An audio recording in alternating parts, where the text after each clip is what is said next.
Okay, to explain what we've actually got here, this is the incubator. We've got 5 eggs in there, 5 that look absolutely full. I candled them last night, so they should be okay. There was one dodgy one, which was bad all the way through. It didn't lose any weight. I think there was a bit of a problem.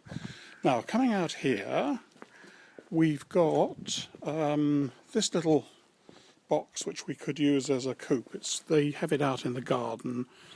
As you see, I've just put a bit of grating on the right hand side here, and it's just it's big enough for a hen, and it's big enough for, and they're used to going in there to lay actually if they're down the bottom of the garden, and probably big enough for chicks as well, but that's it, other than the fact that the roof is weatherproof. That's all we've got. We've also got some other bits and pieces that Sandy's been playing with. These are bits of pipe with corner pieces. You'll see that she's been constructing her gardening stuff over there, you know, cloches and things and so on. But so we can knock up things like that to make a little yard area on a temporary basis. We've got a bit of tarpaulin, we can buy some mesh, either steel or plastic, to go over the top. That's possible. We haven't got any mesh. Coming round here then to show you the arrangement we've got in the main area. You haven't seen this, Linda, have you? Okie dokie. This is the main area where this is the yard they're in. You see with a gate here, yeah, and there's the hen house in the back. And if we can, I'm trying to avoid the poo, so if it looks as though it's going all over the place, it's because I'm trying to avoid stepping in poo. What we've got here is it's a 2-level hen house, a little window for them to look out of, and you'll see a little ladder inside. I'll get a bit closer for this. The door, the flap, there's this box of tricks which neither of you have seen yet, I don't think. So if I can get a picture of that up here. Just above that door you'll see a little box of electronics, and that pulls that flap up and down. There's a photocell and a microprocessor in there. The batteries last a year, and when the light, and it gets light in the morning, the little panel comes down, and sorry,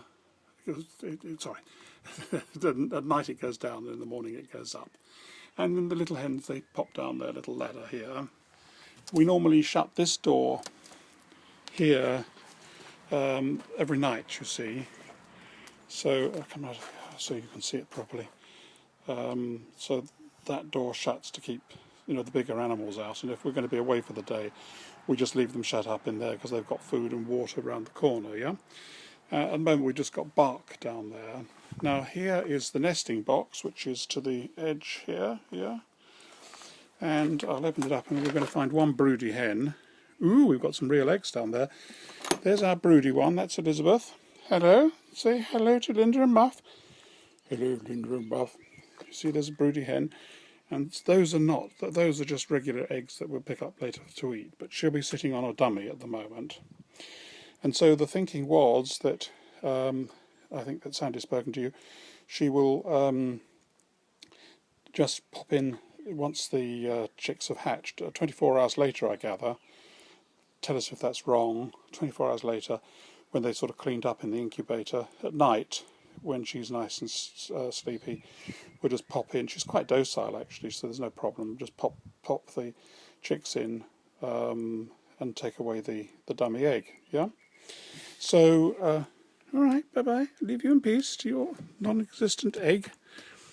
So really the question is, let's come back out here again. The question really is, what's our best way of doing this given the bits and pieces we've got? I mean, we don't want to be setting up to do this in a production, you know. It's just a bit of fun really. On the other hand, we don't want bits of dead chicken everywhere. We would like them to survive if they possibly can. So what do we do? I mean, do we separate the broody hen and put her into this little box here, in which case we'll presumably put that into the yard area, But then when do we let her out? Do you see the point?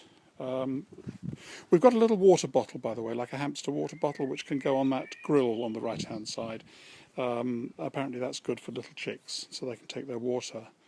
And we haven't got any starter food yet, but we can easily get some. And the other thing we don't know is whether we... Richard Parker, what are you doing? Have you said hello to Linda? No? What are you doing? Cats do that because they can, I think. Right. Do we put hay inside, or do we put... we have wood shavings as well, wood chips. So just thought we'd bounce it off of you again. I know you had a long discussion this morning, but just so you can see the bits we've got, maybe something else comes to mind, and maybe we can have a chat with you later. So I'll get this up onto YouTube now, and we'll perhaps hopefully speak later. Bye.